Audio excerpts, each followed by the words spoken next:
warahmatullahi wabarakatuh. Nama saya Pera Nurhayati dari kelas A tingkat 1 Anestesiologi Universitas Bakti Kencana Bandung. Pada kesempatan kali ini saya akan melakukan pemeriksaan fisik muskuloskeletal. Dalam pemeriksaan fisik muskuloskeletal ada beberapa hal yang kita lakukan. Yang pertama, melakukan anamnesa secara umum pada pasien yang mengalami kelainan muskuloskeletal ataupun yang tidak mengalami kelainan muskuloskeletal. Yang kedua, melakukan pengkajian khusus pada pasien yang mengalami kelainan ortopedik. Dan yang ketiga, kita melakukan pengkajian sistem muskuloskeletal berdasarkan regional muskuloskeletal. Dan di akhir kita melakukan pengkajian berdasarkan rentang gerak, yaitu berdasarkan secara aktif maupun secara pasif. Ada 3 keluhan pada pasien yang mengalami kelainan ortopedik. Yang pertama, kelainan nyeri. Dalam pengkajian nyeri, kita bisa menggunakan PQRST. Kita bisa mengkaji di mana nyerinya, kapan terjadinya, dan durasinya seperti apa. Dan yang kedua yaitu keluhan bentuk atau deformitas. Keluhan ini bisa terjadi adanya tumor ataupun trauma dan segalanya. Yang ketiga, mengkaji adanya disfungsi dari otot maupun tulang pada pasien. Baik, yang pertama yaitu pengkajian muskuloskeletal ataupun bagaimana pasien itu berjalan. Nah, kita bisa dilihat nih penampilan umum pada pasien itu ketika dia datang. Kita lihat cara berjalannya, apakah dia tegak, lurus, ataupun dia mengalami kelainan cara berjalan. Misalkan pasien itu berjalan, apakah bahunya turun atau lututnya naik atau pelvisnya naik atau turun. Nah, cara berjalan ini kita lihat ada 3 hal. Yang pertama, antalgic gait, ada yang kedua steppage gait, dan yang ketiga Trenberg gait. Baik, selanjutnya adalah pemeriksaan tonus otot atau kekuatan otot yang dilanjutkan nanti dengan ortrofi otot. Nah, tonus otot atau kekuatan otot ini kita lakukan dengan si pasiennya itu dengan rileks ya. Bisa kita lakukan pada pasien yang sedang berbaring, bisa juga kita lakukan dengan pasien yang sedang duduk seperti ini. Nah, kemudian ada beberapa indikasi sebenarnya untuk melakukan pemeriksaan ortrofi otot ini. Ketika pasien yang sudah tidak berbaring lama, kemudian pasien yang mengalami stroke ataupun kelumpuhan, sehingga pemeriksaan tonus otot ini perlu dilakukan. Saya akan melakukan pemeriksaan tonus otot ini. Yang pertama, nilai tonus otot ini ada 5, 4, 3, 2, 1. Untuk nilai 5, yaitu pasiennya itu bisa melawan gravitasi, bisa menahan tekanan. Baik Bu, angkat tangannya, luruskan. Nah, ini nilainya 5 ya. Nilai 5. Nilai ini bisa menahan lawanan tangan. Untuk nilai 4 yaitu Bu, angkat tangannya, luruskan. Nah, nilai 4 ini pasien mampu pasien tidak bisa menahan lawan tangan saya, tapi hanya bisa menahan gravitasi nilainya. Untuk nilai 3 yaitu Bu, angkat tangannya. Nah, nilai 3 ini pasien mengangkat tangannya tapi pasiennya lemah dan langsung terjatuh. Nah, untuk nilai 2, Bu, angkat tangannya. Pasien tidak mampu mengangkat tangannya, tapi bisa menggeser gerakan sedikit. Nah, untuk nilai 1, Bu, angkat tangannya. Pasien di sini tidak bisa menggerakkan tangannya, tetapi ketika kita raba, kita lihat ada usaha pada pasiennya untuk menggerakkan, reaksinya itu nilainya 1. Nah, untuk nilai 0 itu tidak ada gerakan sama sekali. Baik, selanjutnya ketika kita mendapatkan nilainya 1, 2, 1, ataupun 0, kita lanjutkan dengan pemeriksaan ortrofi otot. Nah, untuk pemeriksaan ortrofi otot itu ada caranya. Adalah kita cek dulu bisa pakai otot yang di tangan kita. Caranya ada 2. Yang pertama, kita cek dulu, kita pegang lakukan fleksi tangan kita, fleksi di tangan kita, rasakan pergerakan otot di tangan kita. Kalau kita sudah bisa merasakan pergerakan otot di tangan kita, kita lanjut ke pasien. Bu, gerakan tangannya. Nah, ketika kita bisa merasakan otot di bagian lengan pasien sama pergerakannya dengan tangan kita tadi, maka pasien tidak mengalami ortopi otot. Tetapi kalau pergerakan otot di lengan otot pasien tidak melakukan pergerakan sama seperti otot kita, maka pasiennya tidak mencurigai mengalami ortopi otot. Baik, kita lanjut melakukan pemeriksaan sistem muskuloskeletal berdasarkan regional. Pertama, kita melakukan pemeriksaan di bagian kepala, leher pasien. Nah, tetapi sebelum melakukan pemeriksaan itu, kita melakukan palpasi secara umum dan inspeksi secara umum.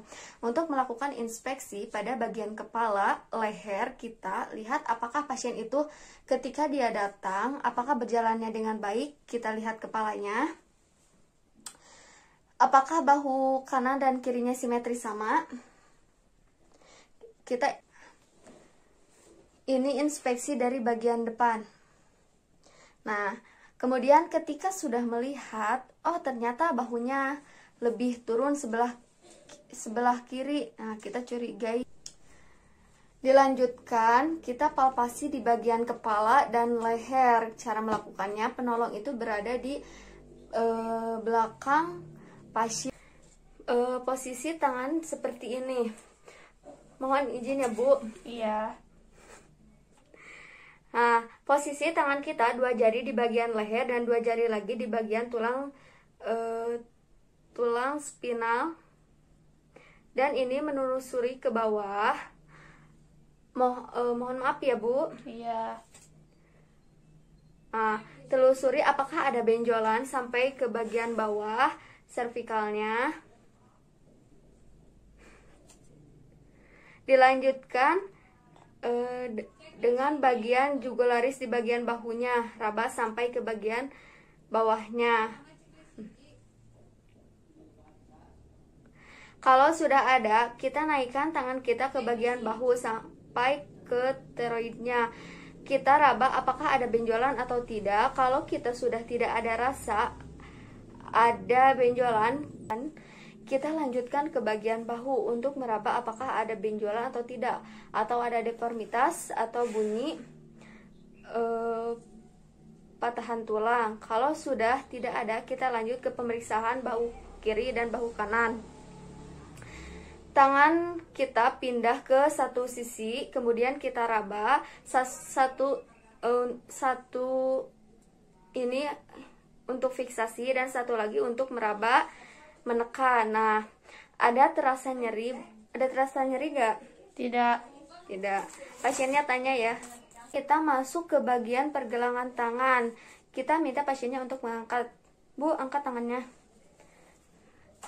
Nah, mengangkat, mengecek ada masalah atau tidak. Setelah itu kita minta pasiennya untuk mengangkat tangannya ke atas, ke samping, dan ke bawah. Ini sudah termasuk pemeriksaan ekstremitas bagian atas.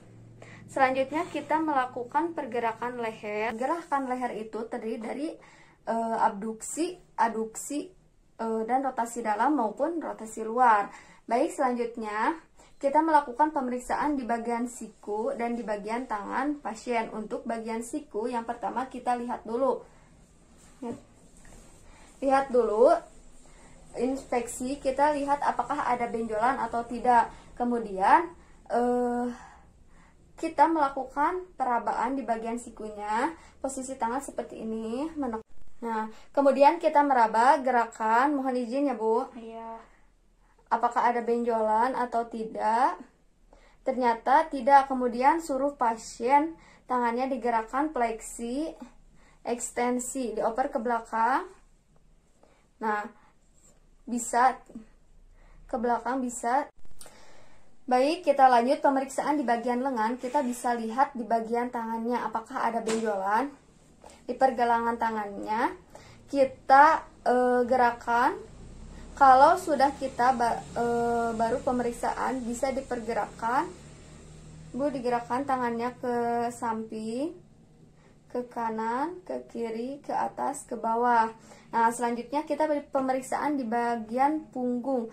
Kita lihat apakah pasiennya mengalami postur kiposis, lordosis, skoliosis, ataupun gibus. Nah, kalau kiposis maka akan cenderung ke depan. Nah, kalau lordosis cenderung ke belakang. Kalau skoliosis bahunya itu turun satu. Nah, ini skoliosis. Kalau gibus kita lihat seperti ada pundu seperti kiposis, kemudian di sisinya itu seperti pundu kalau duduknya kayak bungkuk. Nah, untuk melakukan pemeriksaan ini kita bisa melakukan perabaan hingga ke bagian abdomen. Bu bisa ditegakkan. Kita raba sampai ke bagian bawah. Jempol kita di bagian spinal pasien hingga ke lumbal. Kita raba apakah ada benjolan, apakah ada gravitasi di bagian tulang iga, apakah teraba nyeri. Nah, untuk di bagian depan sama pemeriksaannya seperti tadi. Tarik dari bahunya ke bagian abdomen. Apakah ada permasalahan di iga atau tidak. Sampai di abdomen kita mulai penekanan. Tarik nafas, Bu. Hembuskan.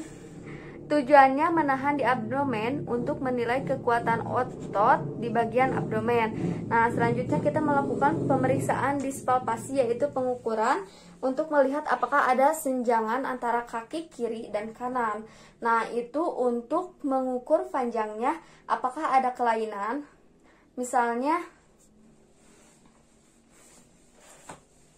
Misalnya apakah femur lebih panjang daripada betisnya atau sebaliknya. Nah, pengukuran ini kita harus membandingkan antara kaki kanan dan kaki kiri. Nah, dalam melakukan pengukuran itu ada dua teknik. Yang pertama jarak antara SIAS dan malleolus, dan yang kedua ada jarak antara pusat sampai malleolus.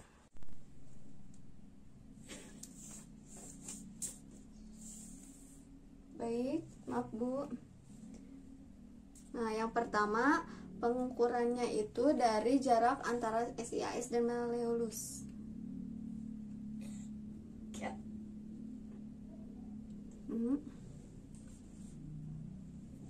Nah, sama. Yang kedua pengukuran jarak antara pusat dan malleolus sampai ke pusat ya. Nah, setelah itu kalau sudah didapatkan hasilnya, ternyata sama hasilnya antara kaki kiri dan kaki kanan. Baik, selanjutnya kita melakukan pengkajian khusus pada pasien. Pertama yaitu pengkajian Palens. Nah, pengkajian ini penting untuk dilakukan untuk melihat apakah pasien itu ada mengalami suatu sindrom atau tidak. Nah, contohnya sindrom Turner-Carvalho. Cara melakukannya, kita atau pasien meluruskan tangannya. Setelah itu kemudian dilipat gini. Kalau sudah lurus kita tarik. Nah, kita tarik, kemudian bagian pergelangan tangannya itu ke bawah. Nah, gini. Tahan selama 60 detik. Nah, kalau kita atau pasien suruh melakukan ini mengalami kesemutan, maka dicurigai pasien ini mengalami sindrom Turner-Carvalho. Nah, kesemutan ini di bagian pergelangan tangan, yang ini kesemutan, tapi bukan di bagian ini. Kalau ini yaitu disebut pegal. Nah, kalau kesemutan di bagian ini yaitu disebut mengalami Turner-Carvalho. Nah, pasien tersebut dicurigai memiliki kelainan Turner-Carvalho. Selanjutnya pemeriksaan Tinels. Pemeriksaan Tinels ini merupakan pemeriksaan di bagian tangan.